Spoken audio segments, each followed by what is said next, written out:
Hey, that's Justin Lotta of Locked On Cleveland Guardians. How you doing, man? I'm fabulous. I Oh, can't wait to talk about managers. well, do you know what I can't wait to talk about? I can't talk about the NFL season because we should score early this NFL season with FanDuel. Did you know that's America's #1 sportsbook? Right now, new customers can get $150 in bonus bets with any winning $5 moneyline bet.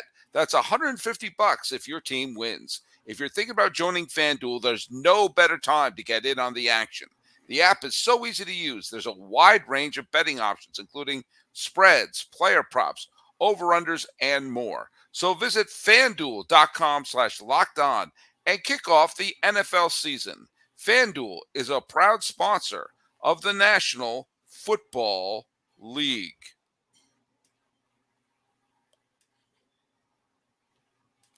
As I promised in segment one, we are going to be talking a little bit about the other big manager. This has been a bunch of big managerial news coming around, and probably by the time we're finished doing this, the Padres will announce their manager. But Justin Lotta, thanks for showing up. You are the host of Locked On Guardians. If you listen to Locked On Guardians, I'm Sully. I'm the host of Locked On MLB. How you doing, buddy?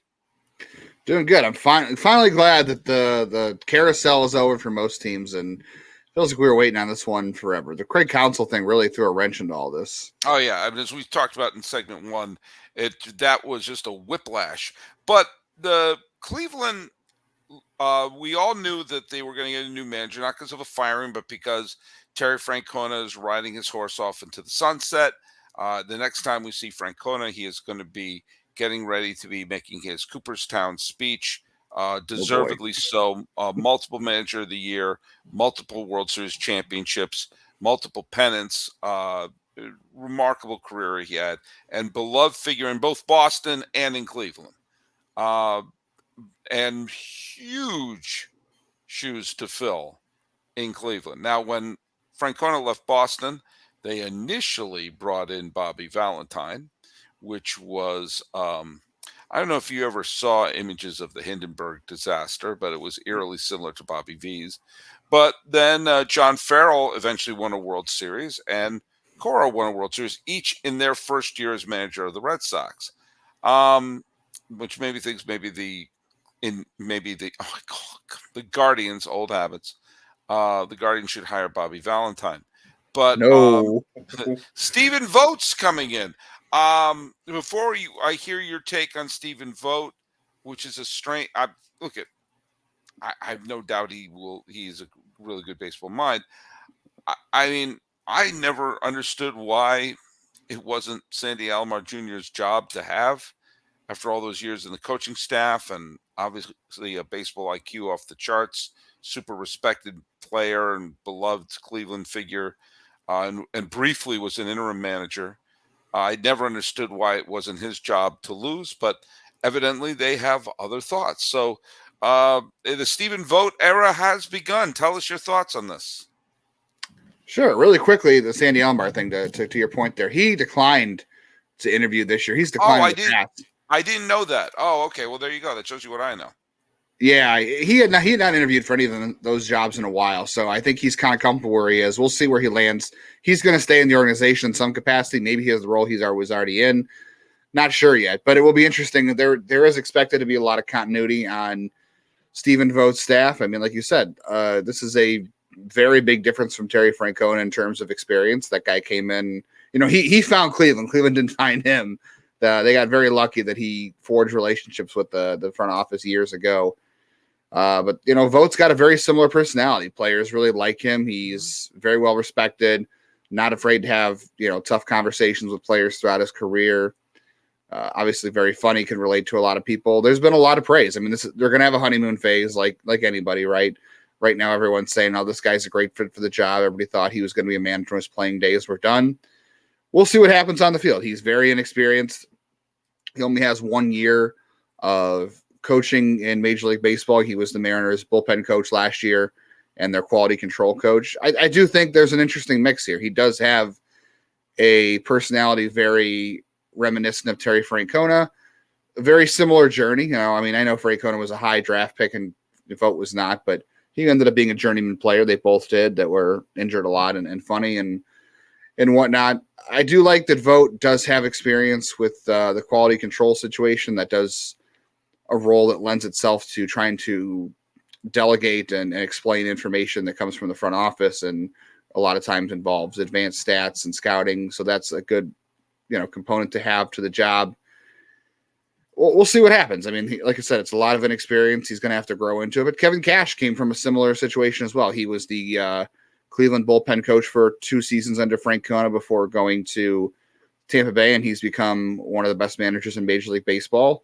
Not the highest paid, not going to be the highest paid apparently, but No. pretty darn good. And what's is one more year of experience really a big deal in the bullpen coaching role? Cash had 2, Vogt had 1. We'll see how much that really matters. I tend to believe that the player development and the coaching staff you have around you also makes a big impact. But this is certainly a big change and a critical one for the Guardians, who have had one of the most respected managers in Major League Baseball history for the last 11 years. So we'll see how this goes. It's interesting that I remember Vogt when he came up with the A's, and he was part of those, at least for me, impossible to root against A's teams of 2013, 2014, who made the playoffs with just the most bargain basement team you've ever seen, and made it to the playoffs and lost in those 2 years, 2013, 2014, just heartbreaking fashion if you're an A's fan, which is, for Oakland, it's kind of par for the course, kind of for Cleveland, it's par for the course. So maybe he has that little bit in him. And he came back to the A's in 2022, and he had a great big send-off. He had a home run to finish his career, and the place just gave him this rabid standing ovation. It was one of those things that if you didn't understand who he was or the role he played on those teams who were just beloved by Oakland fans in the early 2010s, go, why is this journeyman catcher getting a celebration like it's Frank Thomas retiring or something like that? But it's because he was just someone the fans took to heart and the team took to heart, and you just knew then that he was a special type of person who was going to be uh, eventually a manager and everything. I have to say, I thought he was going to get some minor league experience or a few more years as a coach. I didn't think he was going to go retiring in 2022 and having the car keys in 2024. Um, that's quite a big jump right there. It is. I mean, I don't know if anybody expected it, but to go back to 2018 as well, he was hurt in 2018, and he actually ended up kind of serving in a coaching slash apprentice role on the Brewers under Craig Counsell, of all people, ironically, who both were potentially finals for Cleveland. So he did kind of spend some time doing that. Like I said, with the Kevin Cash thing. I mean, Kevin Cash was the Guardians or the Cleveland. They weren't the Guardians back then. The Cleveland bullpen coach for 2 seasons. So he did not have a lot of time. He didn't have any manager experience in the minors. I think we're seeing a lot of that these days, where guys aren't getting manager experience in the minors. I mean, I know there's probably mixed results in terms of how that goes. The one that really comes to mind is Aaron Boone. So, these things remain to be seen. And there have been plenty of instances of managers who had no coaching or managerial experiences and then being given the car keys recently. And I mean, I think the results have been mainly negative. I mean, you haven't seen a tremendous amount of success when they hand it to a Walt Weiss, when they hand it to a Jase Tingler, they hand it to an Aaron Boone. Yes, I know the Yankees have made the playoffs several times under Boone, but he inherited a terrific team, that was one trash can away from going to the World Series in 2017.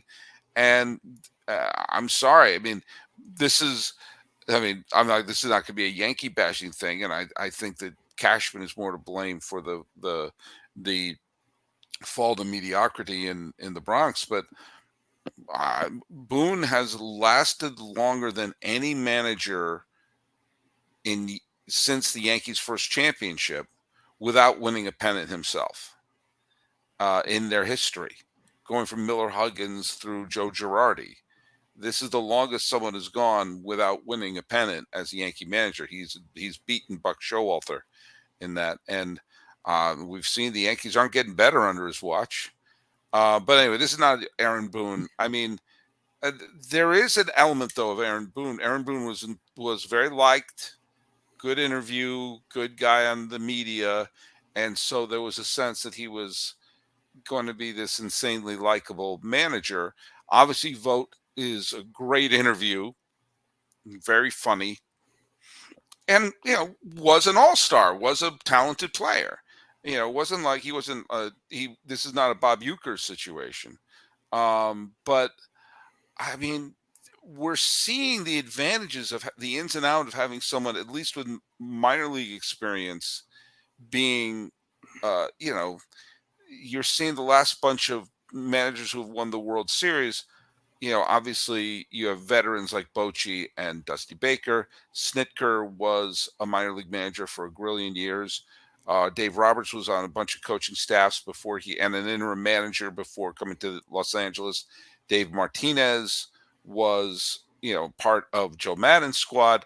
Whether or not they have a lot of managerial or coaching experiences, it feels like that's important, or he has to surround himself with a coaching staff filled with that kind of veteran quality.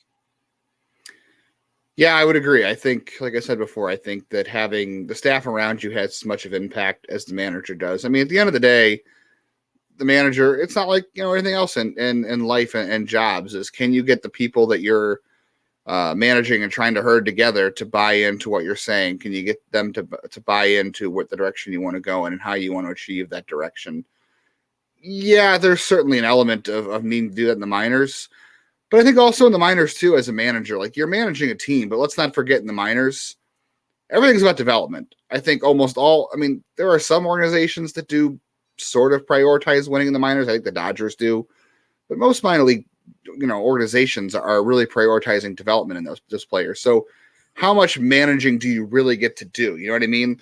You're really just trying to keep the guys on a schedule and getting them to buy into what you're saying. There is an element to that as well, but you're being dictated who gets to play and how much they get to play, how many pitches they get to throw, which is not totally dissimilar to what it is at the major league level now. I mean, look at how the Rays run things with Kevin Cash. They run a lot of, games where they don't let guys go through the third time through the order. And then they rely a lot on information from the front office to dictate decisions. And you can, debate whether that's good or not.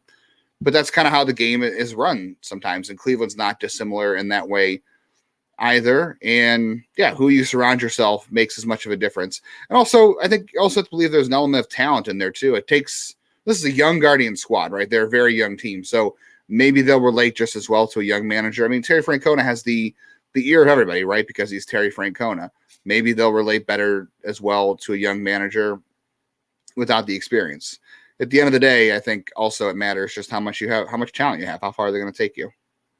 Well, look at I've soft spot in my heart for any Cleveland team, and I really want to see the Guardians win a title because I don't know if you know this, but the fans deserve it. I'm Dying over here, man. and I am for any generational moment. It was one of the reasons why I was happy for Texas is that it was for those fans who have been waiting for this. That's the moment they've been waiting for. And so, and as I said when I had Bryce Patrick on, and I hope someday you experience this, the nanosecond a World Series is won, all of the past pain instantly goes away. It's instant. It just We've got a becomes lot, prologue. Sully. We've got a Oh, lot. oh, oh, oh, 75 years. Yes, yes. As I pointed out, Cleveland's pain is so bad that even in the major league movies, which are fiction, they don't even win the World Series in those films. They have a voodoo right fielder, but let's not make this science fiction. They can't win the World Series. Hey, Justin, where can people follow your show? You can find us anywhere podcasts are free, just like everywhere else in the Lockdown Network, wherever you get podcasts and on YouTube. All right, man. Thanks for jumping on and let the Stephen Vogt era begin.